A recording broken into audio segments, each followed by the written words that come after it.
Kanza kwethu baqinisele ngempela ke abangaphambili uma ngabe bethi ukuhlupheka kuyezwana njengoba ke nami sekuze ke kwangiqonda icishe ke ivalwa ngqe i-channel yeMaswidi Media Production njengoba kade usibona ke sinyamalele kulezi insuku ezilishumi ezidlule besikade ke sinqatshelwa ukube ke sifaka ama-video lapha kwa YouTube kodwa ke sikuhambe kwahamba kwaze ke kwalunga kanti ke kuleso sikhathi kade sivinjiwe sibe ke sisibheka nendlela esingenza ngazi ukuthi sikwazi ukuthi si-improve ama-video ethu alapha kule channel yeMaswidi Media Production. Ngiyacela ukuthi unohlalela kuningi okusazoza uzoyibona ke inguquko ezolokhu nje zizile zenzelwa wena okwamanje angubingelele nje ngikwamukele kule channel yeMaswidi Media Production. Uma ngabe uyaqala ukufika ngicela ukuthi ungenzele iqiniso ucofa subscribe maqedwe bale video ushaye like bese ke uyakhomenta kulolu daba namhlanje. Nganza kwethu udaba engeze ngalo ke njengamanje luthi ke iyaqhubeka ke indaba phakathi ke kwabasolwa abasolwa ecaleni lokubulala uAKA Ganyeke nomngani wakhe uTips ababulawa ke bele eThekwini ke kuFlorida ngesihluku bedutshulwa ke ngale ndlela okwenzeka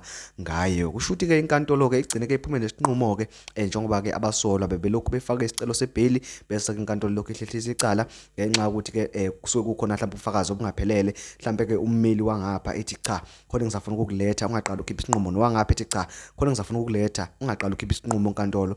Gcineni ke inkantolo ke ibe ke isikhipha ke isinqumo sawo sithi ke nje chu ayikho ke ibail abazoyithola ke laba babhemu abasolwa ngaleli cala lokubulala ke lezi insizwa embili. Icala nje lizothi liqhubeka bebe babhadle ngaphakathi ke estokisini. Kushuthi ke inkantolo isabeke ukuthi bengase bebaleke kanti ke futhi iphinde yabona nanokuthi ubufakazi koblethu ke abameli babo abuphelele izinsolo eziningi ezibhekene nabo ngqo. Kanti ke ngakolunye ke futhi ke uhlangothi labasolwa ke ababili ababhekene nalo futhi leli cala abangale eSwaziland namanje basabanjiwe ngale eSwatini ngenxa ukuthi ke icala labo elingale lisalokhu ke hlehliswa namanje belingakathethwa. Lothi ke maselithethiwe konke ke sokumnqumo bese ke belethwa la labasolwa bese behlanganiswa bonke ke sebesikhombisa bese ke kuthethwa amacala abo. Nganza kwethu bengulethele lezi ke ezimfishane. Ngiyacela ukuthi mangabe uqala ukufaka i-channel ungenze iqiniso ucofa subscribe bese ke uyalike ucommente.